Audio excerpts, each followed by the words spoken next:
యోహాను సువార్త 3:19. ఆ తీర్పు ఇదే, వెలుగు లోకములోనికి వచ్చెను గాని వెలుగు లోకములోనికి వచ్చెను కానీ తమ క్రియలు చెడ్డవైనందున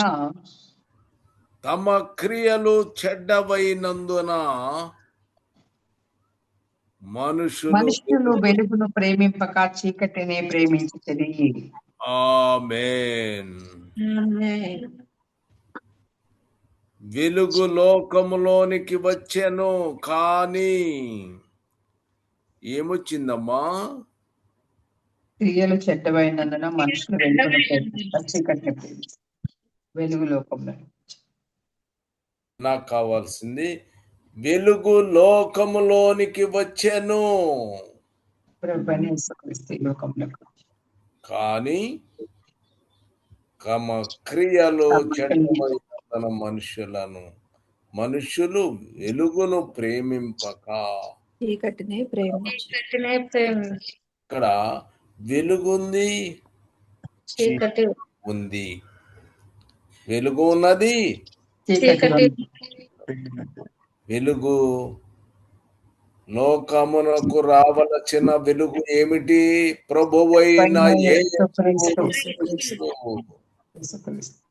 ప్రభువైన యేసు క్రీస్తు వెలుగు, లోకమునకు వెలుగునై ఉన్నాను అన్నాడు. కాబట్టి ఆయన లోకమునకు ఆమేన్. కానీ యోహాను 3:21 సత్యవర్తనుడైతే తమ క్రియలు ఒకవేళ సత్యవర్ధనుడైతే తమ క్రియలు దేవుని మూలముగా చేయబడి ఉన్నవని దేవుని మూలముగా చేయబడినవి అని ప్రత్యక్షపరచబడినట్లు వెలుగునొద్దకు వచ్చును. ఆమేన్. ఇప్పుడు చెప్పండి, లోకములో ఉన్న ప్రజలందరూ కూడా వాళ్ళు ఏం చేస్తున్నారు? లోకము వెలుగు వచ్చింది 2000 సంవత్సరాల క్రితము, కాస్త అటు ఇటు. ఎవరు వెలుగు లోకములోనికి అదేమిటి? మన ప్రభు అయిన యేసు క్రీస్తు. ఆమేన్. సత్యవర్తనుడికైతే ఆ క్రియలు దేవుని మూలంగా చేయబడినట్లు వెలుగునొద్దకు వస్తాడు. వెలుగు దగ్గరికి వస్తాడు. ఆమేన్. అంటే వెలుగు దగ్గరికి వచ్చేవాళ్ళు కొంతమంది ఉన్నారు, రాకుండా పోయేటువంటి వారు కొంతమంది ఉన్నారు. కానీ సత్యవర్ధనుడైతే అతడు ఖచ్చితంగా వెలుగు దగ్గరికి వస్తాడు. ఆమేన్. ఒకటి క్రియలు, అక్కడ అన్న మాట ఏంది? మీ క్రియలు. కానీ క్రియ అనేది ఇంకొకటి ఉన్నది, దాని గురించి తెలుసుకోవలసిన అవసరము మనకు ఉంది. ఆమేన్. మీరు ఎంతమంది క్రియ కలిగి ఉన్నారు అని మీరు విశ్వసించాలి. క్రియలు అని ఇప్పుడు మనము చదువుకున్నాము, కానీ క్రియ అని కూడా చెప్తున్నాడు. ఆ క్రియ ఏమిటి అనే విషయాన్ని కూడా మీరు తెలుసుకోవలసిన అవసరము ఈ. ఆమేన్. యోహాను 6వ అధ్యాయము 27-29 దాకమ్మా. యోహాను సువార్త 6వ అధ్యాయము 27-29 దాకా. రైట్. క్షయమైన ఆహారం కొరకు కష్టపడకుడి, ఏంటంట? క్షయమైన ఆహారం ఈయన ఆహారము కొరకు కట్టపడుకుడి. ఆమేన్. కానీ ఆ. నిత్య జీవము కలగజేయు అక్షయమైన ఆహారం కొరకే నిత్య కష్టపడి జీవము కలగజేయు అక్షయమైన ఆహారం కొరకే ఆహారము కష్టపడి కొరకు. ఆమేన్. మనిషి కుమారుడు దానిని మీకు ఇచ్చును. మనిషి కుమారుడు దానిని మీకిచ్చును. దేన్ని? అక్షయమైన ఆహారం. క్షయమైన ఆహారము కాదు, అక్షయమైన ఆహారము ఆయన మనకిచ్చును. ఆయన ఎందుకు ఇస్తాడమ్మా? నిత్య జీవము కలగ ఆయనందు విశ్వాసం ఉంచితే. ఆమేన్. ఈ విషయాన్ని మీరు మర్చిపోకూడదు. క్షయమైన ఆహారం ఆహారం కొరకు కష్టపడకూడదు, కానీ నిత్య జీవం కలగజేయు అక్షయమైన ఆహారం కొరకే కష్టపడి. నీకు దేనికి? ఆయన విశ్వాసము కలిగినటువంటి వాడు దేవుడు. ఆమేన్. చదవండి మిగతాది. మనిషి కుమారుడు దానిని మీకు ఇచ్చును, ఇందుకై తండ్రి అయిన దేవుడు ఆయనకు ముద్ర వేసి ఉన్నాడని చెప్పాను. వారు మేము దేవుని క్రియలు జరిగించుటకు ఏమి చేయగలనని ఆయన చదవాలి. మేము దేవుని క్రియలు జరిగించుటకు ఏమి చేయవలనని ఆయనను అడగగా ఆమేన్. ఏమంటమ్మా? అప్పుడు ప్రభు అంటున్నారు, నేను చెప్పింది ఇప్పుడు ఒకటి చెప్పబోయాను. అదేమిటి? క్రియ. క్రియ. ఆమేన్. క్రియ ఏది? దేవుని క్రియలు. మీరు విశ్వాసముంచుటయే దేవుని క్రియ అని దేవుని. ఇప్పుడు అర్థమైంది. దేవుని క్రియలు ఇందాక మనం చెప్పుకున్నాము. ఇప్పుడేమో దేవుని క్రియ. ఏమిటి దేవుని క్రియ అంటే? మీరు విశ్వాసం ఉంచటమే. అంతకుముందు ఏం చేశారు? అయ్యా మాకు ఆహారము కావాలయ్యా అని ప్రార్థన చేసుకునే వాళ్ళము. కానీ మనము నిత్య జీవము కొరకు అక్షయమైన ఆహారము మనము ఆయనను అడుగుకోవాలి. ఆమేన్. అది మనకిస్తాడు. అది మనకిస్తాడు. అందుకే తండ్రి అయిన దేవుడు ఆయనకు ముద్ర వేసి ఉన్నాడు. ఆమేన్. కాబట్టి ఒక ముద్ర వేశాడు. ఇప్పుడు ఆయనందు మీరు విశ్వాసము విశ్వాసం ఉంచుతారు. అవేమవుతాయి? దేవుని క్రియ. విశ్వాసం ఉంచుటయే దేవుని క్రియ. క్రియ. ఆమేన్. యోహాను 10:25 వచనం. 25 వచనం యోహాను సువార్త. అందుకు యేసు, మీతో చెప్పి తిని కానీ మీరు నమ్మరు. నేను నా తండ్రి నామమున చేయుచున్న క్రియలు నన్ను గురించి సాక్ష్యం ఇచ్చుచున్నవి. ఆమేన్. అనేక కార్యములు ఆయన చేస్తాడు. ఆమేన్. మాత్రమేంటి? విశ్వాసముంచుటయే ఒక క్రియ. దేవుని క్రియ. ఇక అనేకమైన కార్యాలు, అద్భుత కార్యాలు, అవన్నీ కూడా కార్యములు జరుగుతున్నాయి. ఆమేన్. యోహాను 11:47 వచనం. కాబట్టి ప్రధాన యాజకులను పరిసయ్యులను కూడా కాబట్టి ప్రధాన యాజకులను పరిసయ్యులను మహాసభను సమకూర్చి మనమేమి చేయుచున్నాము, ఈ మనుష్యుడు అనేకమైన సూచక క్రియలు చేయుచున్నాడే, ఆమేన్. మనం ఆయనను ఇలాగూ చూచుతూ ఊరుకుండిన ఎడల అందరూ ఆయన యందు విశ్వాసం ఉంచెదరు. అప్పుడు ఆమేన్. వచ్చి ఈ మనుష్యుడు అనేకములైన డాష్ క్రియలు చేయుచున్నాడు. సూచక క్రియలు క్రియలు చేయుచున్నాడు. ఆమేన్. ఆయన సూచక క్రియలు చేయనటువంటి దేవుడు. ఆమేన్. హల్లెలూయా. ఇంకా సూచక క్రియలు అనేక అద్భుత కార్యములు ఆయన చేస్తాడు. యోహాను 14:10 యోహాను సువార్త 14:10.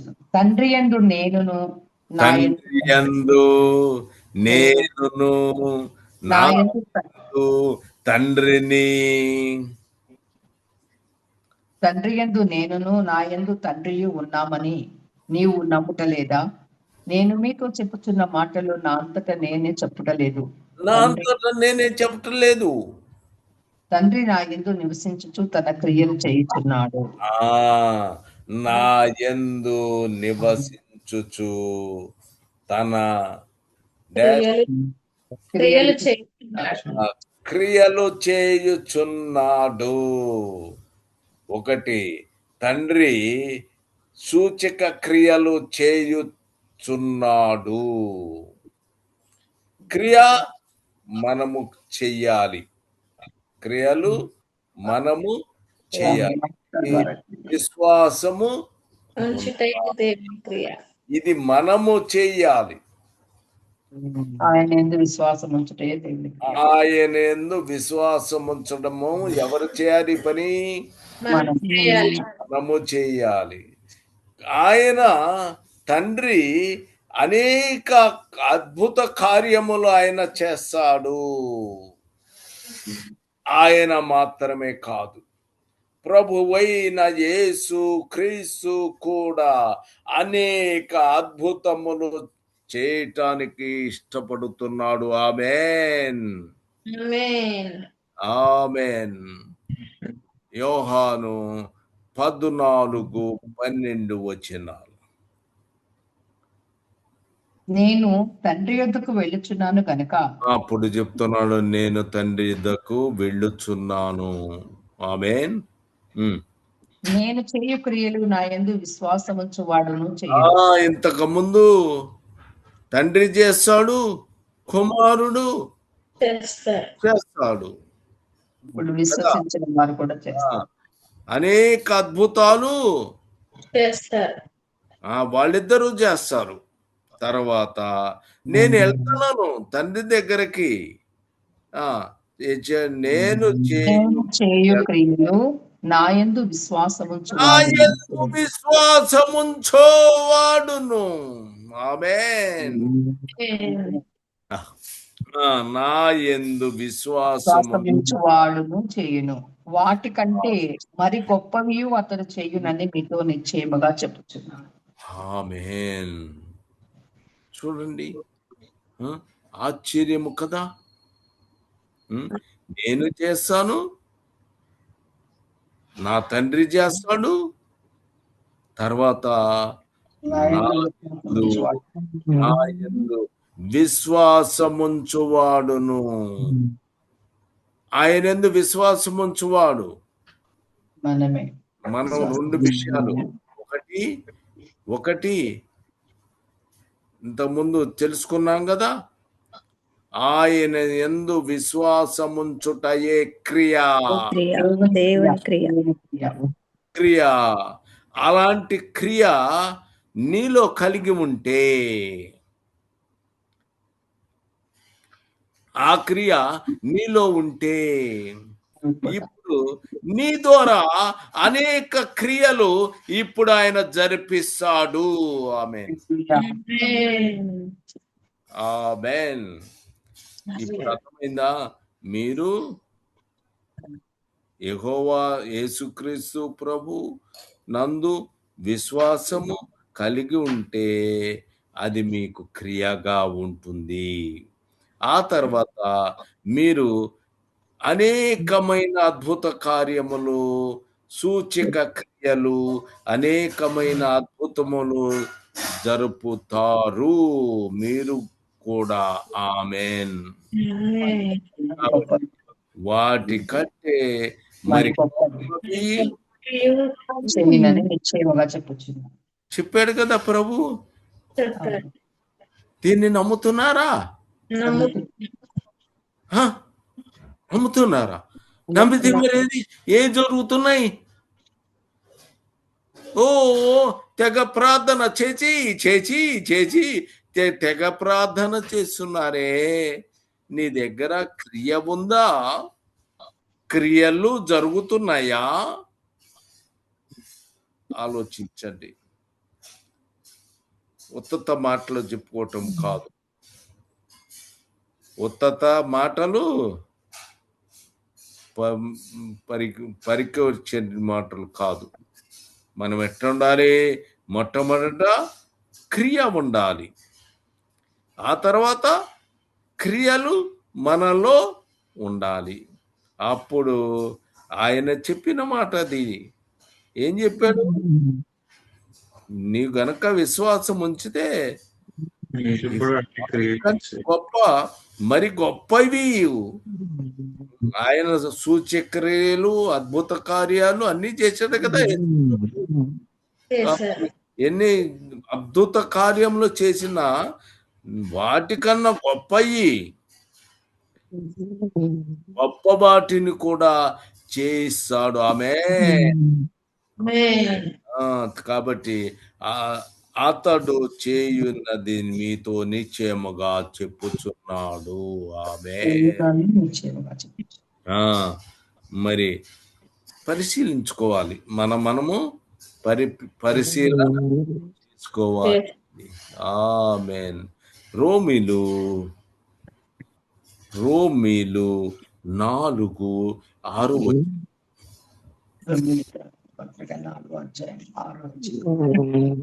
ఆ ప్రకారమే క్రియలు లేకుండా దేవుడు ఎవరిని నీతిమంతుడుగా ఎంచునో ఆ మనుషుడు ధన్యుడని దావీదు కూడా చెప్పుచున్నాడు. ఆమేన్. ఆ ప్రకారమే క్రియలు లేకుండా నిన్ను నువ్వు పరిశీలించుకోవాలి. నీతిమంతుడు అంటే ఎమ్మటి ఏం జరిగిద్ది? క్రియ వస్తుంది. 2 క్రియలు అని కూడా కలుగుతున్నాయి. అందుకని అలాంటి పరిస్థితి క్రియలు ప్లస్ క్రియలు, క్రియ ప్లస్ క్రియలు. అలాంటి వాడు ఎవరైతే ఉంటాడో ఆ మనుషుడు ధన్యుడు. ధన్యుడు. ఆమేన్. హల్లెలూయా. మనమంతా ధన్యులుగా ముద్రింపబడుతున్నాము. ఆమేన్. హల్లెలూయా. అయిపోయింది. సరే. ఆమేన్. హల్లెలూయా.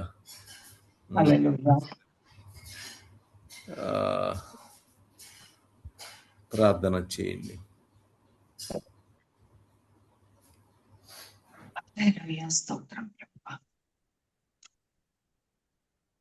మహోన్నతుడా, మహాగణుడా, నీతిమంతుడా, పరిశుద్ధుడైన మా ప్రియ ప్రభువా, మీ పాదములకు వేలాది వందనములు స్తోత్రములు నాయనా. మరొక నూతన దినములు ఏకాంత సమయంలో మీ సన్నిధిలో ధ్యానం చేసుకోవడానికి ఇచ్చిన కృప కొరకే వందనాలు. నీ కుమారుడు